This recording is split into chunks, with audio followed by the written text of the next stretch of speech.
இன்றைக்கி எதை பற்றி நம்ம பார்க்க போகிறோம் அப்படின்னா சிங்கப்பூரில் வேலை செஞ்சுக்கிட்டு இருக்கவங்களுக்கு, சிங்கப்பூரில் இருக்கிறவங்களுக்கு பயனுள்ளது டிபிஎஸ் பேங்க். டிபிஎஸ் பேங்கில் மொபைலில் உள்ள ஆப்பில் பணம் வித்ட்ரா பண்ணுறதுக்கு, அதாவது ஏடிஎம்மில் பணம் எடுக்கிறதுக்கும், லோக்கல் லிமிட் லோக்கலில் பணம் ட்ரான்ஸ்ஃபர் பண்ணுறதுக்கும், இல்லை இந்தியாவில் சிங்கப்பூர்லேருந்து இந்தியாவில் பணம் மாற்றுறதுக்கும் அதோடைய லிமிட் அப்படிங்கிறது ஒன்று இருக்குது.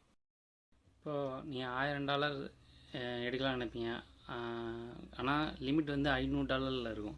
அந்த $500லேருந்து $1000 இல்லை $2000 அதிகரிக்க எப்படி இன்க்ரீஸ் பண்ணுறது அப்படிங்கிறத நம்ம இதை பார்க்கலாம். அது ரொம்ப சிம்பிள் தான். இது உங்களுக்கு பயனுள்ளதாக இருக்கும். வாங்க வீடியோக்கு போகலாம். முதல்ல டிபிஎஸ் டிக் பேங்க் இருக்குது பார்த்தீங்கன்னா, அந்த டிக் பேங்க்குள்ளே உள்ளே போய்க்கலாம். உள்ளே போயிட்டு லாகின் பண்ணிங்க. லாகின் டச் பண்ணிட்டு யூசர் ஐடி பாஸ்வேர்டு அதை கரெக்டாக கொடுத்துட்டு உள்ளே போங்க. உள்ளே போய்ட்டு மோர் அப்படிங்கிற ஆப்ஷன்ஸ் கீழே இருக்குது பார்த்தீங்களா, அந்த மோர் அப்படிங்கிற ஆப்ஷன்ஸை டச் பண்ணுங்கள். அந்த மோருங்கிற ஆப்ஷன்ஸை டச் பண்ணிட்டு கீழே அப்படியே கீழே வாங்க. கீழே ஸ்லோ பண்ணிட்டு வாங்க.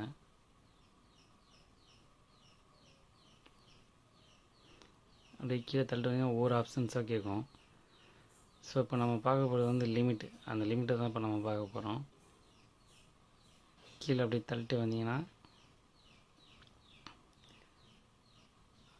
அந்த ட்ரான்சாக்ஷன் செட்டிங்ஸ் இருக்குது பார்த்தீங்களா, அதில் வந்து லைனாக ஒன்று ஒன்றா கேட்கும்.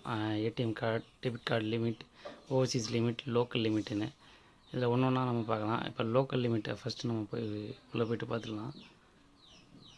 லோக்கல் லிமிட்டை டச் பண்ணிங்கன்னா உள்ள டிபிஎஸ் பிஓஎஸ்பி பேங்க் அதை டச் பண்ணுங்கள். டச் பண்ணிங்கன்னா அதில் லிமிட் இருக்குது பார்த்தீங்களா, அதை டச் பண்ணுங்கள். டச் பண்ணிங்கன்னா உங்களுக்கு என்ன அமௌண்ட் ஒரு நாளைக்கு, அதாவது டெய்லி எவ்வளோ நீங்கள் வித்ட்ரா பண்ண லோக்கலில் அனுப்பிக்கிற போகிறீங்க அப்படிங்கிறத நீங்கள் கூட்டிக்கலாம்.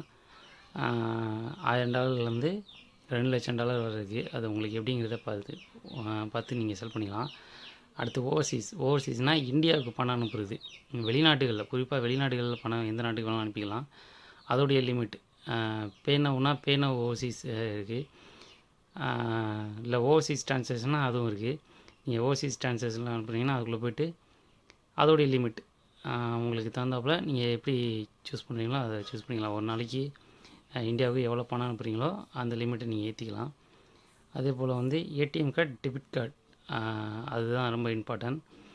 ஏடிஎம் கார்டில் நீங்கள் பணம் எடுக்கிறது வந்து $1000 மேலே எடுக்க முடியாது அப்படின்னு இருக்கும்.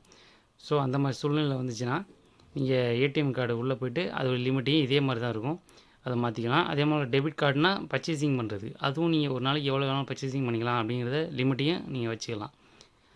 ஸோ இந்த தகவல் உங்களுக்கு ரொம்ப பயனுள்ளதாக இருக்கும். So thank you.